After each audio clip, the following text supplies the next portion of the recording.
बुजुर्गान मिल्लत हाजिरान महफिल मुअज़्ज़ज़ सामाईन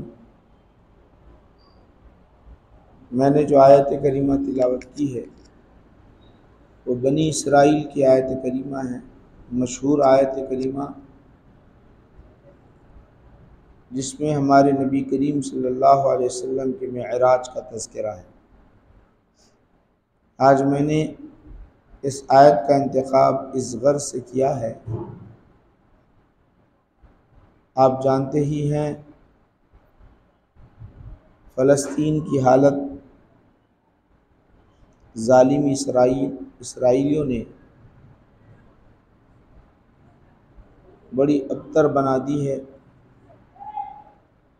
मासूम बच्चों पर, औरतों पर, मरीज़ों पर, कमज़ोरों पर, नहत्तों पर आग के शोले बरसा रहे हैं।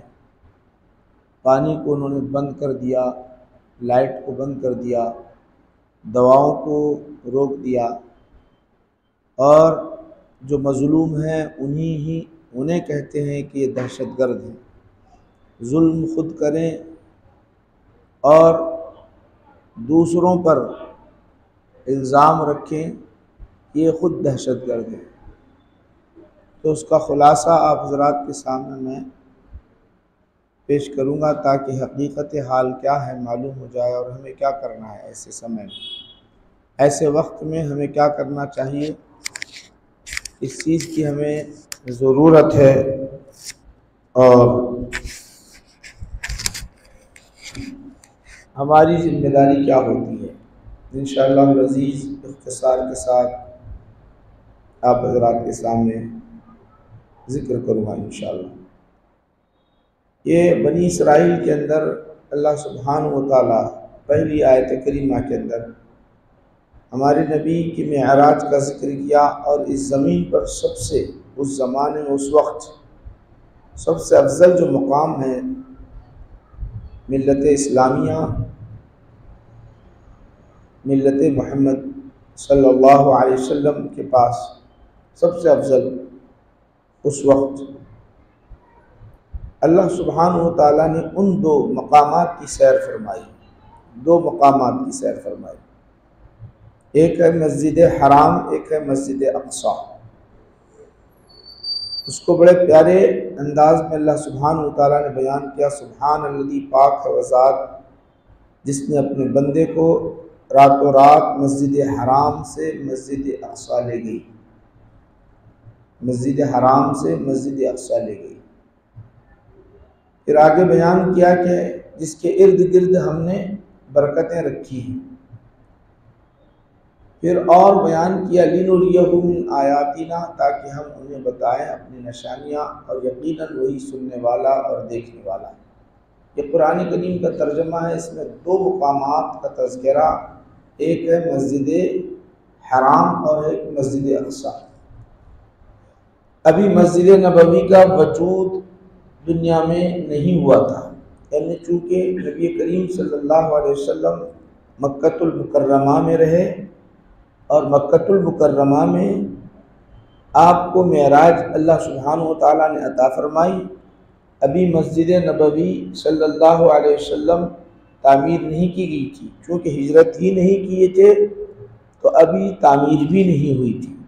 तो दो मुकामात उस ज़माने में, उस दौर में, उस वक्त सबसे अफजल मुसलमानों के पास रहे, सबसे अफजल। अल्लाह सुब्हानहु व तआला ने हमारे नबी करीम सल्लल्लाहु अलैहि वसल्लम को मस्जिद हराम से मस्जिद अक़सा ले गया। मस्जिद अक़सा, इसकी तामीर के मुताल्लिक़ तो आपको मालूम ही है। रसूल करीम सल्लल्लाहु अलैहि वसल्लम से जब सवाल किया गया, पूछा गया, या रसूलुल्लाह सल्लल्लाहु अलैहि वसल्लम, सबसे पहले दुनिया में अल्लाह का घर कौन सा है? उज़िया लिन्नास लल्लज़ी बिबक्का मुबारका, इन्ना अव्वल बैतिन उज़िया लिन्नास लल्लज़ी बिबक्का मुबारका। सबसे पहला जो घर अल्लाह का है वो मक्कतुल मुकर्रमा में बैतुल्लाह है। उसके बाद 40 बरस के बाद, 40 साल के बाद मस्जिद अक़सा की तामीर हुई। तो अब ये 40 साल के बाद मस्जिद अक़सा की तामीर हुई, तो इसकी वजाहत मुफस्सिरीन और मुहद्दिसीन लिखते हैं कि हज़रत आदम अलैहिस्सलाम की तामीर मुराद है। चूँकि सुलेमान अलैहिस्सलाम और हज़रत इब्राहीम अलैहिस्सलाम के दरमियान 1000 साल का फासला है। सुलेमान अलैहिस्सलाम की तामीर मुराद नहीं है, बल्कि हज़रत आदम अलैहिस्सलाम ने सबसे पहले खाने काबा की तामीर फरमाई। उसके बाद 40 साल के बाद मस्जिद अक़सा की तामीर फरमाई, उसकी बुनियाद रखी। अहादीस शरीफा में ये वारिद है। अब इस्लाम के पास, यानी मुसलमानों के पास, अहले इस्लाम और मुसलमानों के पास मस्जिद अक़सा की बड़ी अहमियत है। मस्जिद अक़सा की इतनी अहमियत है कि रसूल आदम सल्लल्लाहु अलैहि वसल्लम ने इरशाद फरमाया, अगर कोई शख्स अपने घर में नमाज पढ़ता है तो उसे 1 दर्जा सवाब है। अगर वही शख्स महल्ले की मस्जिद में अगर नमाज अदा करता है तो 25 से 27 दर्जे उसके लिए अजर सवाब है जमात के साथ पढ़ने के लिए। अब यही जामे मस्जिद में अगर वो अदा करता है तो 500 नमाजों का सवाब उसको मिलता है, 500 नमाज अदा करने के बराबर। यही नमाज, वही नमाज, फ़र्ज़, ज़ोहर, असर, मगरिब, इशा, कोई भी नमाज अदा करता है, ये नमाज अगर वो बैतुल्लाह में यानी मक्कतुल मुकर्रमा में मस्जिद हराम में अदा करता है तो 1 लाख नमाजों के बराबर उसको अजर सवाब है। और यही नमाज अगर वो मस्जिद अक़सा में नमाज अदा करता है तो 50,000 नमाजों के बराबर उसको सवाब है। सुनन दाऊद, सुनन इब्न माजा के अंदर ये हदीस है, 50,000। फिर नबी करीम सल्लल्लाहु अलैहि वसल्लम ने इरशाद फरमाया, मेरी मस्जिद में भी नमाज पढ़ना, मस्जिद नबवी में भी 50,000 नमाज पढ़ने के बराबर सवाब है। तो मतलब एक बात यूँ आसानी से समझ लो कि हम सुभान अल्लाह अल्हम्दुलिल्लाह 33 मरतबा गिन लेते हैं, शुमार करते हैं, सुभान अल्लाह अल्हम्दुलिल्लाह हम 33 मरतबा जो अदा करते हैं, 34 मरतबा, इस तरह 100 की तादाद हम मुकम्मल करते हैं। तो यही अगर हम सुभान अल्लाह मक्का के अंदर बोलेंगे, 1 मरतबा यहाँ बोल रहे हैं तो 1 मरतबा का सवाब है, वहाँ बोलेंगे तो 1 मरतबा का 1 लाख बोलने के बराबर सवाब। 1 लाख मरतबा आप कब बोलेंगे बताओ अंदाजा। हम 1.25 लाख मरतबा तस्बीह का दस्तरखान बिछाते हैं, हमारे पास ला इलाहा इल्ला अंत सुब्हानक इन्नी कुन्तु मिनज़ ज़ालिमीन तादाद होती है, कसीर तादाद होती है, ला इलाहा इल्ला अंत सुब्हानक इन्नी कुन्तु मिनज़ ज़ालिमीन पढ़ते जाते हैं, घंटों बीत जाते हैं, दिन पूरा मुकम्मल हो जाता। 1.25 लाख मरतबा नहीं, सिर्फ वहाँ 1 मरतबा बल्कि 2 मरतबा बोल दो, 2 लाख मरतबा सवाब मिल जाता। ला इलाहा इल्ला तो ये अफजल मकामात है मुसलमानों के पास आज जो है। अफजल मकामात कितने हैं? 3 मकामात हैं अहम। एक है मस्जिद हराम, मस्जिद अक्सा, मस्जिद नबवी। ये मुसलमानों के शाइर, इस्लाम के शाइर से है। इस्लाम के शाइर में से शाइरुल्लाह मन युअज़्ज़िम शाइरल्लाह फइन्नहा मिन तक़वल क़ुलूब। जो शाइरुल्लाह की अज़मत बजा लाता है, दिल में उसकी मोहब्बत बिठाता है तो ये दिल का तक़वा है, तक़वा है। आज बहुत सारे मुसलमान ऐसे हैं कि बैतुल मुक़द्दस है कहाँ, मस्जिद अक़सा है कहाँ, उसकी अहमियत इस्लाम के पास है क्या, नहीं मालूम है, नहीं मालूम है, नावाकिफ हैं। उसकी अहमियत क्या है इस्लाम में, उसकी अज़मत क्या है। तो अल्लाह सुब्हानहु व तआला कलाम इलाही में फरमा रहा है वमन युअज़्ज़िम शाइरल्लाह, जो इन शाइरुल्लाह की ताज़ीम बजा लाता है वो दिल का तक़वा है, मुत्तकी बन जाता है। वो मुत्तकी है, मुत्तकी परहेज़गार, और तक़वा बजा नहीं लाता, उनकी कदर नहीं करता, उनकी कदर कीमत नहीं करता। हमें क्या मालूम, हमें क्या करना है, हमें उससे क्या ताल्लुक़ है, ये कहता है मुत्तकी की फहरिस्त से निकल जाता है, तक़वा परहेज़गारी की फहरिस्त से निकल जाता है। तो इस्लाम, अहले इस्लाम और मुसलमान के पास मस्जिद अक़सा की बड़ी फजीलत आई है, बड़ी फजीलत आई है। रसूल करीम सल्लल्लाहु अलैहि वसल्लम को रब तबारक व तआला इस दुनिया में सबसे फजीलत वाले मुकाम पर ले गया, और ले जाके क्या किया जानते हो? वहाँ पर 1,24,000 अंबिया अलैहिस्सलाम को इकट्ठा किया, और यही वो मस्जिद अक़सा है हमारे नबी करीम सल्लल्लाहु अलैहि वसल्लम ने मेराज में इमामत फरमाई थी। और ये जानते हो ये अंबिया अलैहिस्सलाम के पैदाइश का मुकाम है। अक्सर अंबिया यहाँ पर पैदा हुए, अक्सर अंबिया की बिअसत यहाँ पर हुई, अक्सर अंबिया अलैहिस्सलाम यहाँ पर मदफन है।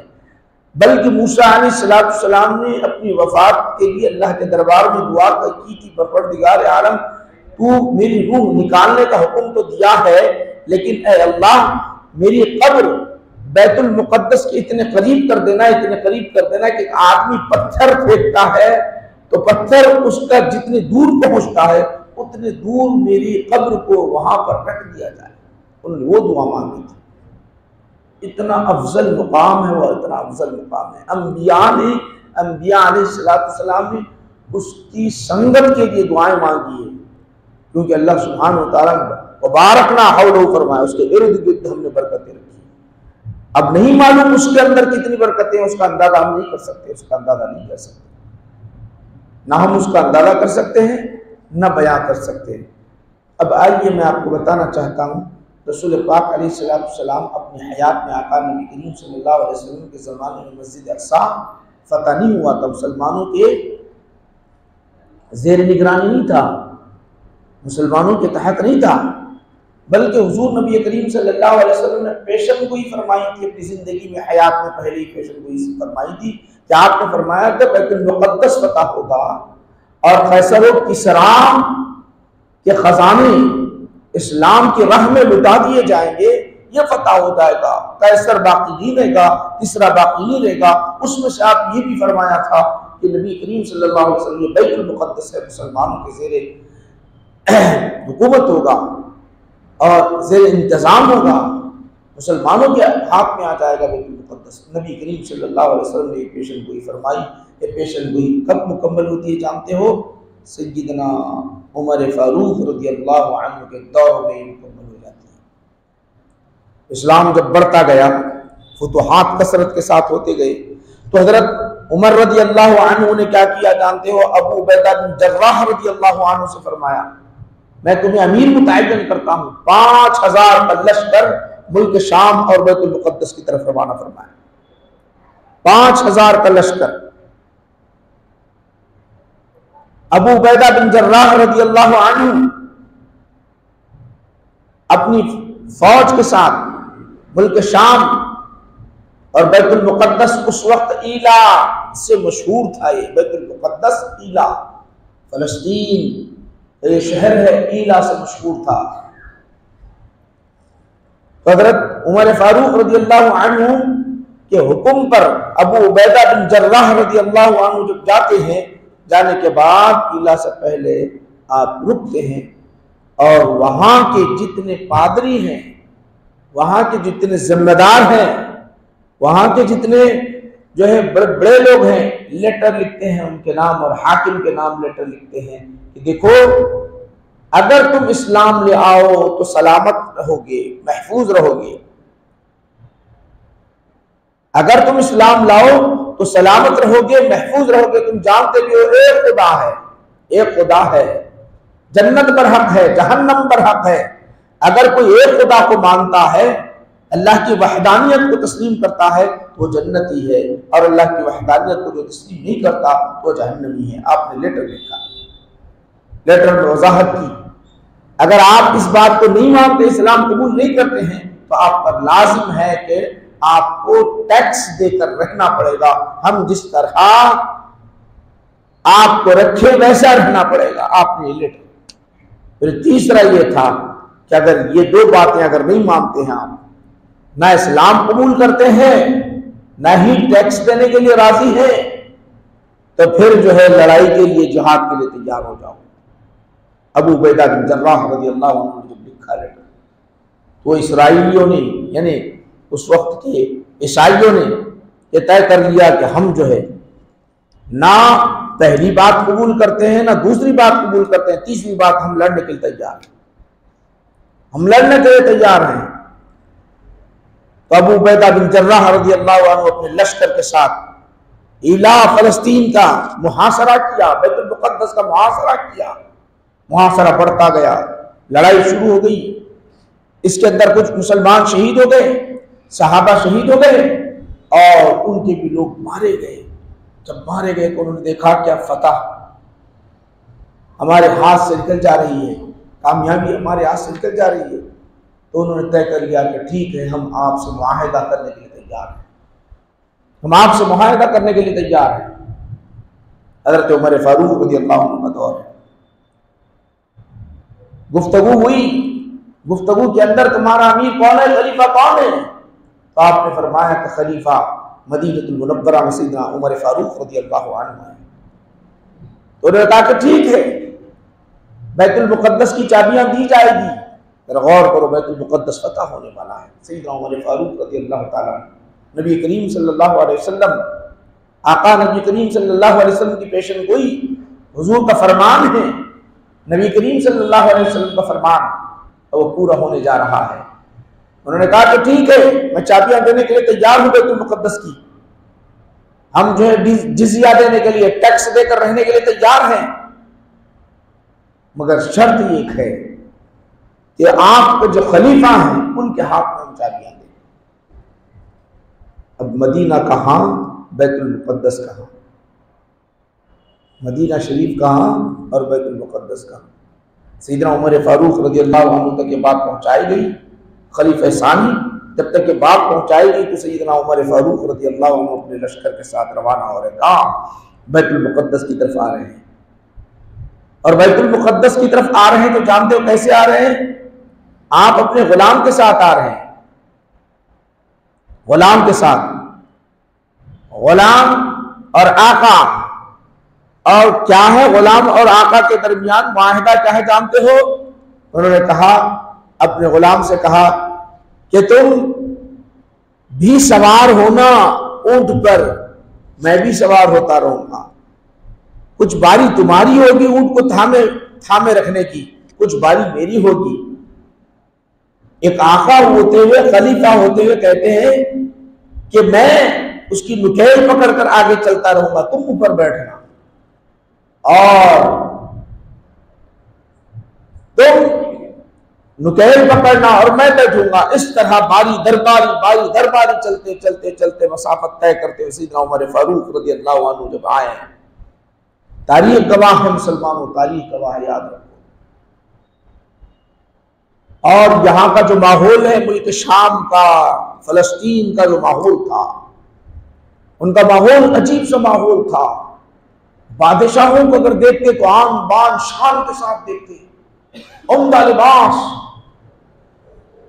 सवारियां, घोड़े, फौज, लश्कर, हथियार के साथ अगर गुजर रहा है तो बादशाह समझा जाता। तो सीधा उमर फारूक रज़ियल्लाहु अन्हु आ रहे हैं, खलीफा वक्त आ रहे हैं।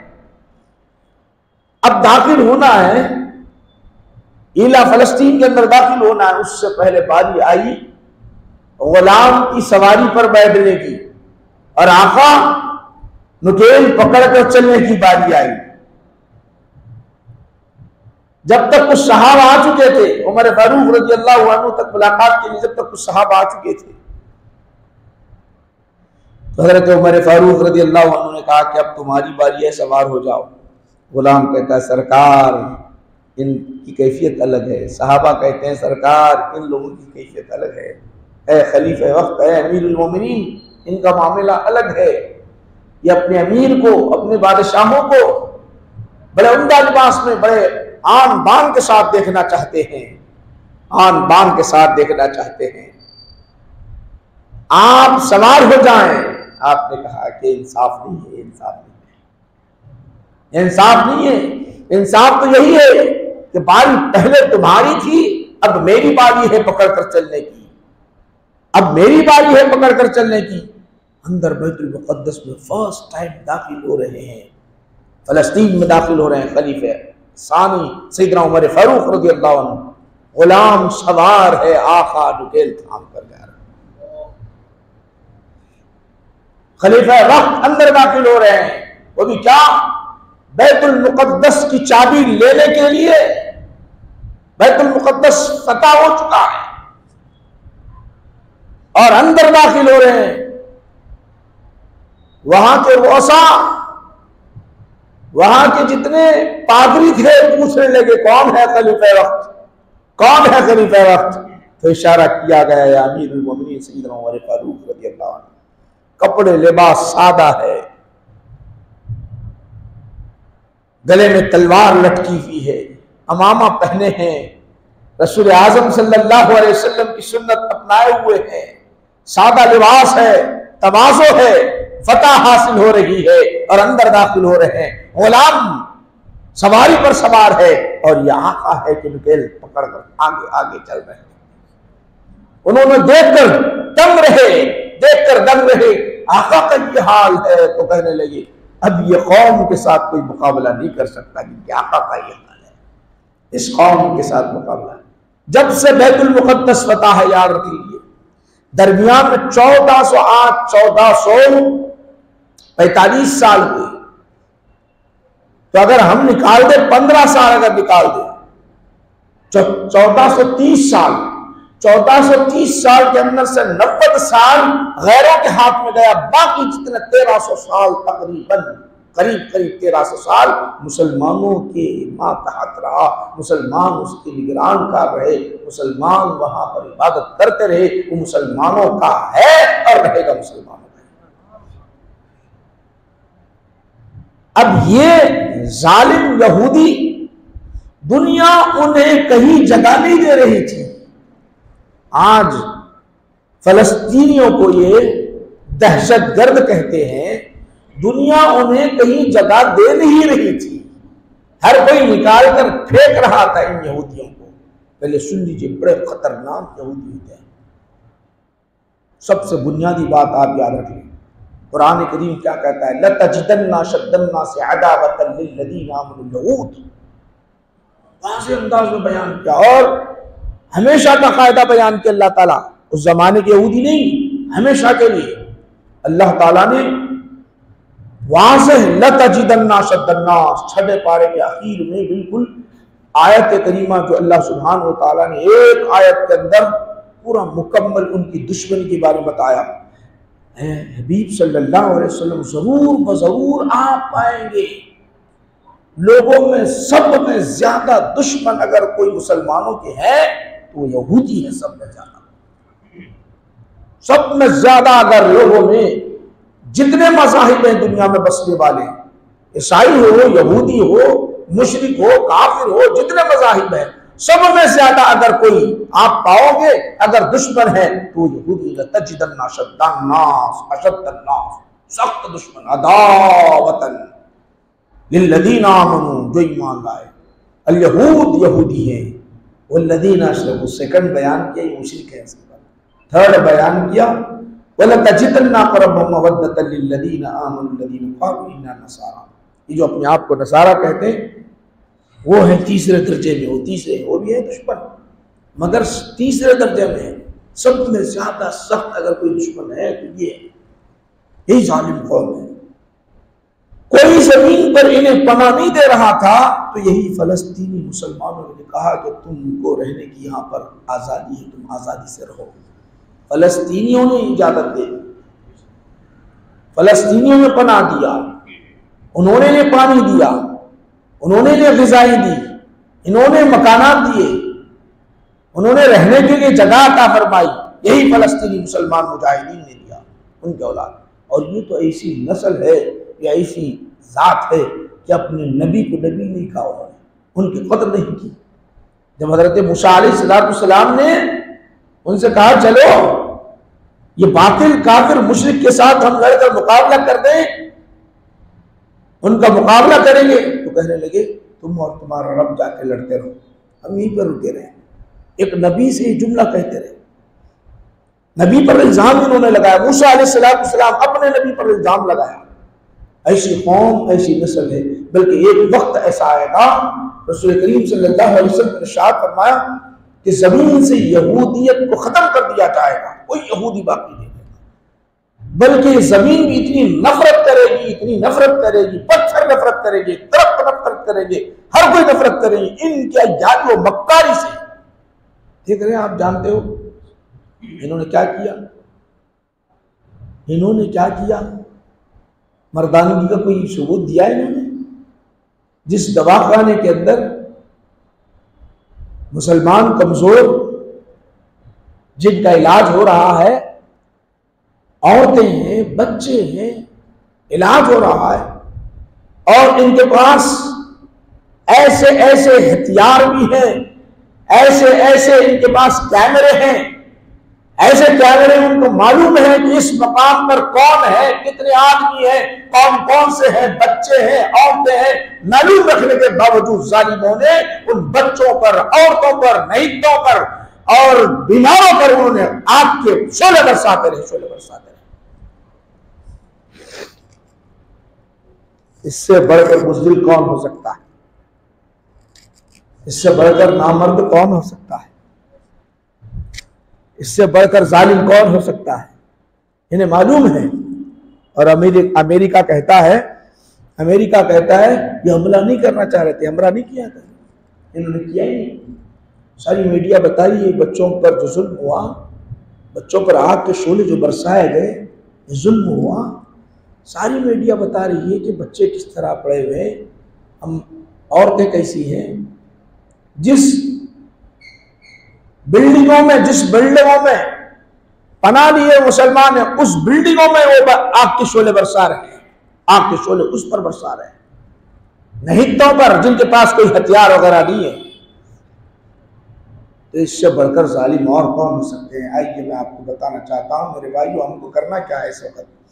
हकीकत हाल ये है कि आज इनको हमास की जो मुजाहिदीन है, फलस्तीन है, उनको टेररिस्ट कहा जाता है, दहशतगर्द अमेरिका कहता है, दहशतगर्द कहता है। इनसे बढ़कर दहशतगर्द कौन है? लाखों की आबादी है, मुख्तसर सी जगह है, उसके अंदर इन लोगों के लिए पानी बंद कर दिया जाता है, अक्सर पानी बंद कर दिया जाता है। इनके इजाज़त के बगैर अंदर पानी दाखिल नहीं होता, इनके इजाज़त के बगैर लाइट नहीं चलती, इनके इजाज़त के बगैर अंदर ग़िज़ाएं नहीं जाती, इनके इजाज़त के बगैर छोटी छोटी चीज़ें नहीं दाखिल हो सकती। और ये जालिम क्या करते हैं जानते हो? ये जालिम जो नौजवान हैं, तन्हा तन्हा को देख देख कर अलग अलग करके उन्हें शहीद कर देते हैं, ताकि दुनिया आलम ये दुनिया जो है, दुनिया के सामने उनकी आंखों में मट्टी डालकर उनको अपनी तरफ मायल करके किसी तरह अपने आप को बरहक साबित करने के लिए कोशिश करते हैं, और मुसलमानों को अलग अलग देखकर शहीद करते चले। एक नहीं, हर दिन हर दिन होता है।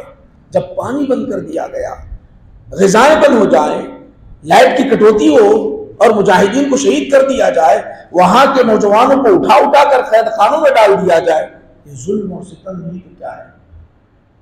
तभी तो कुर्बान जाए उन मुसलमानों पर, उन फलस्तीनियों पर, उन मुजाहिदीन पर जो 7 अक्टूबर को उन्होंने जो हमला किया, सारी दुनिया देखते रही, सारी दुनिया देखते रही।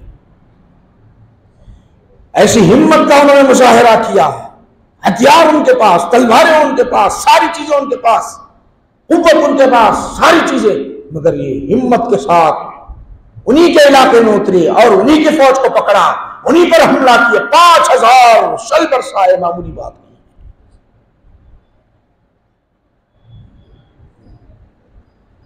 कुर्बान जाए। ये क्यों?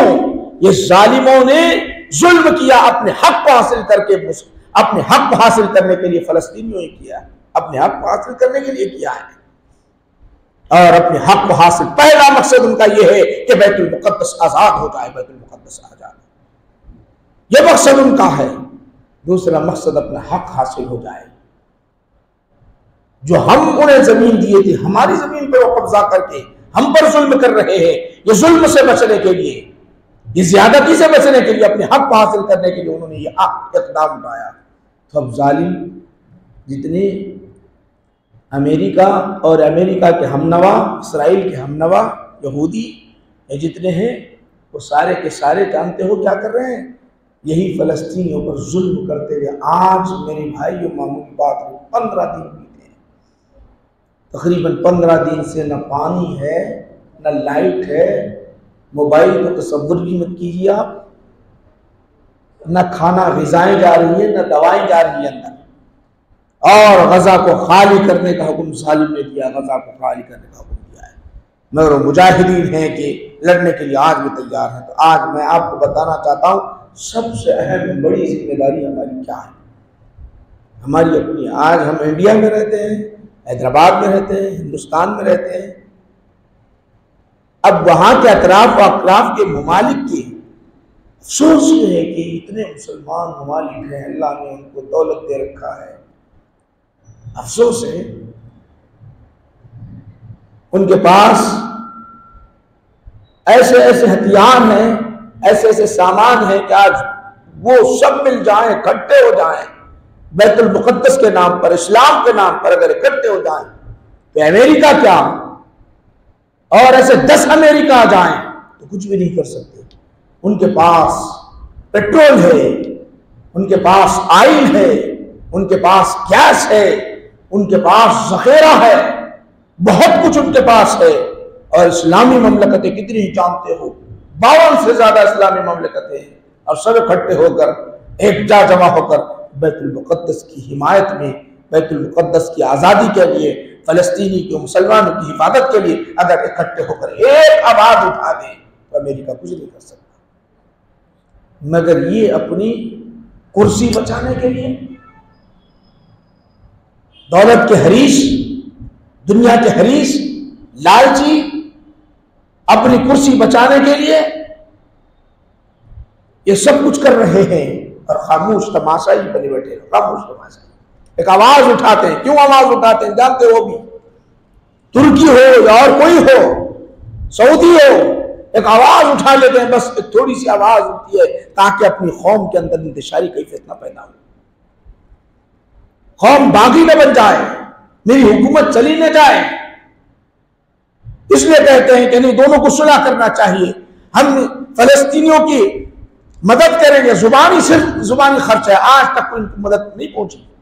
अगर मदद होती तो ये भी अपने रॉकेट उस पर दागते, ये अपनी फौज को भिजाते, पाकिस्तान यहां से भिजाता, दिगर ममालिक वहां भिजाते, अपने फौजों को भिजाते, कोई नहीं भिजा रहा है। और मजबूर 23 लाख मुसलमान वहां पर, बच्चे, मासूम से बच्चे, औरतें वहां पर महसूर हैं, वहां कोई मददगार, हामी और मददगार नहीं, वो नहीं जा सकते। बड़े बड़े बादशाह बन बैठे हुए हैं, वहां उनकी फौज नहीं जा सकती। तो अब हम मेरे भाइयों हिंदुस्तान में रहते हुए क्या कर सकते हैं?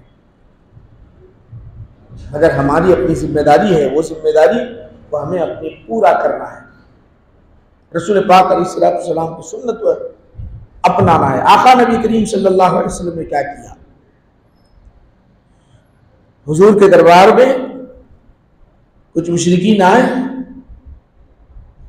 इस्लाम का लिबादा उड़कर तकरीबन 80 मुसलमानों को जालिमों ने शहीद कर दिया। बुखारी शरीफ में आता है 80 मुसलमानों को, गुर्रा को, खारियों को 70 और 80 मुसलमानों को शहीद कर दिया। तो आका नबी करीम सल्लल्लाहु अलैहि वसल्लम ने क्या किया उस वक्त हुजूर नबी करीम सल्लल्लाहु अलैहि वसल्लम ने क्या किया जानते हो? अब तो शहीद हो गए, शहीद हो गए तो नबी करीम सल्लल्लाहु अलैहि वसल्लम उसी दिन से कुनूत नाज़िला का एहतमाम किया।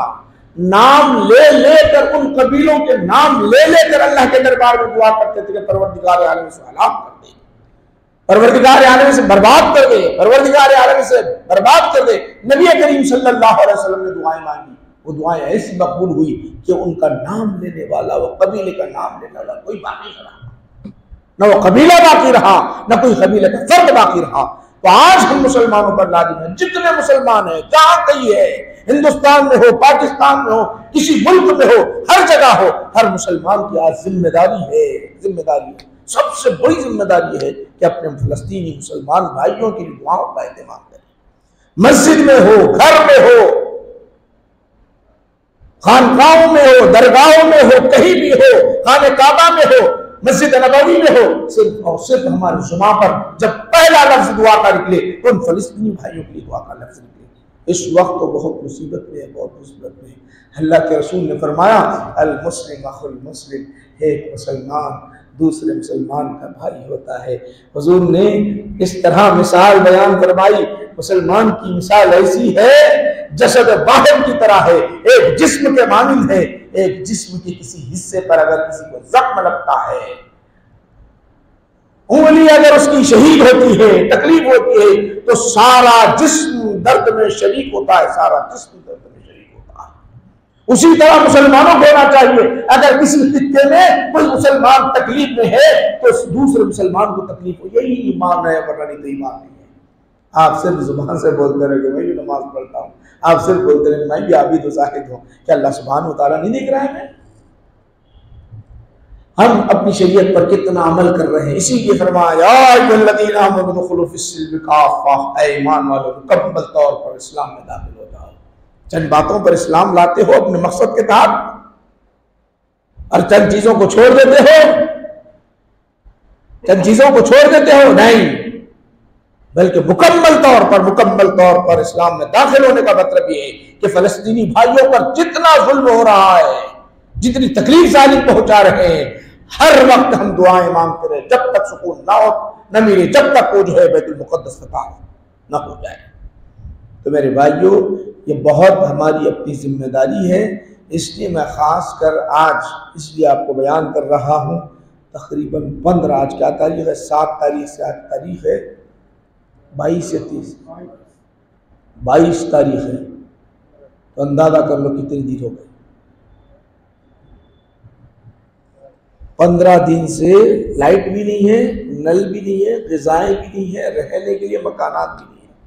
और जो मकानात हैं वहाँ जो रह रहे हैं उनका हाल ये है कि कब आग का शोला, कब बम हम पर फट जाएगा पता ही नहीं। कहाँ सोएंगे बताओ मेरे भाई, कैसे सोएंगे बताओ? अब इनके पास कुछ भी नहीं है। अब है कि मज़े में है माशाल्लाह, हम हैं कि हमारी सुकून की ज़िंदगी बीत रही है, ऐसा नहीं होना चाहिए। पहली हमारी अपनी जिम्मेदारी, पहली सबसे पहली जिम्मेदारी है कि हम अपने भाइयों को याद करें, उनके लिए दुआओं का एहतमाम करें, उनके लिए दुआओं का एहतमाम करें। दूसरी बात यह है कि अब यहाँ पर कुछ कर तो नहीं सकते, फिक्र बननी चाहिए हमें। अगर जब तक हम फिक्र नहीं बनाएंगे मेरे भाई तो कुछ नहीं होगा, फिक्र नहीं बनाएंगे। अच्छा, ये इस्राइल इतना ताकतवर बना कैसे? इस्राइल ताकतवर मुट्ठी भर है, पूरे लोगों को परेशान किया हुआ है, बड़े बड़े ममालिक को परेशान किया हुआ है, ताकतवर बना कैसे? क्या उनके पास जिस्मानी कुव्वत व पावर है? नहीं, वो तो बुज़दिल कौम है, वो तो बुज़दिल कौम है। ऐसी बुज़दिल कौम कि अपने नबी से बोलने वाली तुम और तुम्हारा रब जाके लड़ो, वो बुज़दिल कौम है। ये तो ऐसी इस्लाम मुसलमान ऐसी कौम है, कहने वाले या रसूल अल्लाह, अगर आप कहें पहाड़ से कूद जाए तो हम पहाड़ से कूदने के लिए तैयार हैं। ये वो नस्ल है, ये वो कौम है मुसलमान। अगर आप समंदर में कूदने के लिए कहें तो समंदर में कूदने के लिए तैयार हैं। या रसूल अल्लाह, अगर आग में कूदने के लिए कह जाए तो हम आग में कूदने के लिए तैयार हैं। ये मुसलमान वो है, वो यहूदी या मुसलमान, दोनों में फर्क ना। इनके अंदर उतनी हिम्मत है तो बने कैसे अय्यारी और मक्कारी।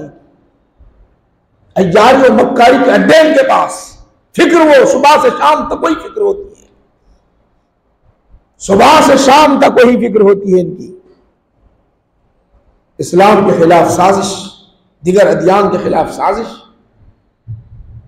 और बात तो है ये मुशरिक यहां के कहते हैं इस्राइल की तायीद करने वाले कुछ है यहाँ पे इस्राइल की, बल्कि इनको तो अपनी जूतियों के सामने नहीं रखता, वो जूतियों के पास भी नहीं रखता। ये उनकी तायीद कर रहे हो कम अक्ल। तो याद रखो कि ये जरा गौर करो कि इन्होंने क्या किया। सबसे पहले जितने लोगों की जरूरी चीजें हैं उन पर उन्होंने उन मसनूआत पर कंट्रोल किया, उन मसनूआत पर उनसे दौलत कमाई। दौलत कमाने के बाद वही पैसा इस्लाम के खिलाफ हथियार में सर्फ किया उसने, हर तरफ इंसानों को मजबूर कर दिया उसने। तो आज हम उसके मसनूआत, जितने बनी हुई चीजें वहां के, उसका बायकाट कर दे। इसराइल से बनने वाली चीजों का बायकाट करें, उसे खरीदे ना। वहां का पानी हो, वहां के कोल्ड ड्रिंक्स हो, वहां के अदविया हो, वहां के मोबाइल से हो, वहां के इलेक्ट्रॉनिक आइटम्स हो, वहां की चीजें हो। अगर ये चीजें, ये इस्लामी मुमलकत जितने हैं, सिर्फ इसका बायकाट कर दे, अपने पास आने न दे, सिर्फ ये आने न दे, तो ये क्या करेगा जानते हो? ये खुद भीख मांगता फिरेगा, भीख मांगता फिरेगा, ये खुद मजबूर हो जाएगा। इसके पास, हाँ याद रख लो कि पैसा रुपया सब कुछ हथियार इसके पास है, इसी के बलबूते पर वो नाच रहा है और कूद रहा है। ना उनके पास ईमान है, न ईमानी पावर है, न ईमानी ताकत है। मुसलमानों के पास ईमानी पावर, ताकत सब कुछ रखते हुए मजबूर बने हुए। सबक वजह यही है, वजह यही है, वजह यही है। सबसे पहला इसके मसनूआत, वहां पर बनने वाली चीजें, उनका बायकाट करें। पहला दर्स ये है कि सबसे पहले दुआएं मांगे फलस्तीनी भाइयों की हिमायत में और इस्राइली जुल्म के खिलाफ, इसराइली जुल्म के खिलाफ दुआएं मांगे, दुआओं का एहतमाम करें। जब तक मुसलमानों को, वहां के मुसलमानों को सुकून नहीं मुयस्सर होता, आज़ादी नहीं मिलती उन्हें मुकम्मल तौर पर, दुआओं का एहतमाम करें। और दूसरा ये है कि उनकी जितने बने हुए उनके पास, उनके कंपनियों बनने हैं, उसका हमेशा के लिए बायकाट। उसका मुतबादिल है, दुनिया में मुतबादिल चीजें हैं, मगर हम ऐसे ऐश परस्त हो चुके हैं, ऐसे सुकून परस्त और ऐश परस्त हो चुके हैं कि ये चीज हमें यहीं से बेहतर और अच्छी है, इसी को लेना से आदि बन चुके हैं। तीन बातों को याद रख ले। माशाअल्लाह अल्लाह का करम है, अल्लाह का फजल है। इंशाअल्लाह अज़ीज़ ज़रूर बज़रूर अब मुसलमानों को फतह हासिल होगी, ज़रूर इंशाअल्लाह। ऐसा नहीं है कि जो है मुसलमानों को फतह नहीं होगी, तो ज़रूर फतह हासिल होगी।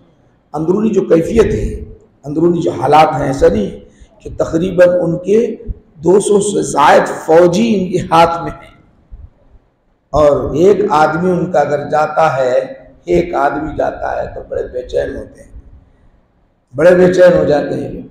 ये नेतन्याहू पहले इस तरह हमला करके ये बेवकूफ़ी का जो अंजाम, बेवकूफ़ी, नादानी, पस्त हिम्मती और कहेंगे बेवकूफ़ी, जिल्लत, रुसवाई का जो काम कर रहा है, वो सबसे बड़ा रुसवाई का काम अल्लाह इन्हें दुनिया में रुसवा करेगा, आखिरत तो बर्बादी है। मेरे भाइयों, चंद बातें इसलिए बताया हूँ, हकीकत हाल से हम वाकिफ नहीं होते, हमारी अपनी जिम्मेदारी क्या होती है हमको पता ही नहीं रहता। हमको पता ही नहीं है। हम तो दुनिया में लगे हुए हैं, क्या करना चाहिए क्या नहीं, बस दुनिया चल रही है, दुनिया पेट भर रहा है, बस मज़े में है। इन बातों को याद रखो। ये चंद बातें आप हज़रात के सामने पेश किया हूँ। अगर किसी कोई सवाल पूछना है तो पूछ लीजिए। जवाबात के बाद ही हमारी आज की महफिल इख्तितामी मराहिल को पहुँच जाएगी इंशाअल्लाह।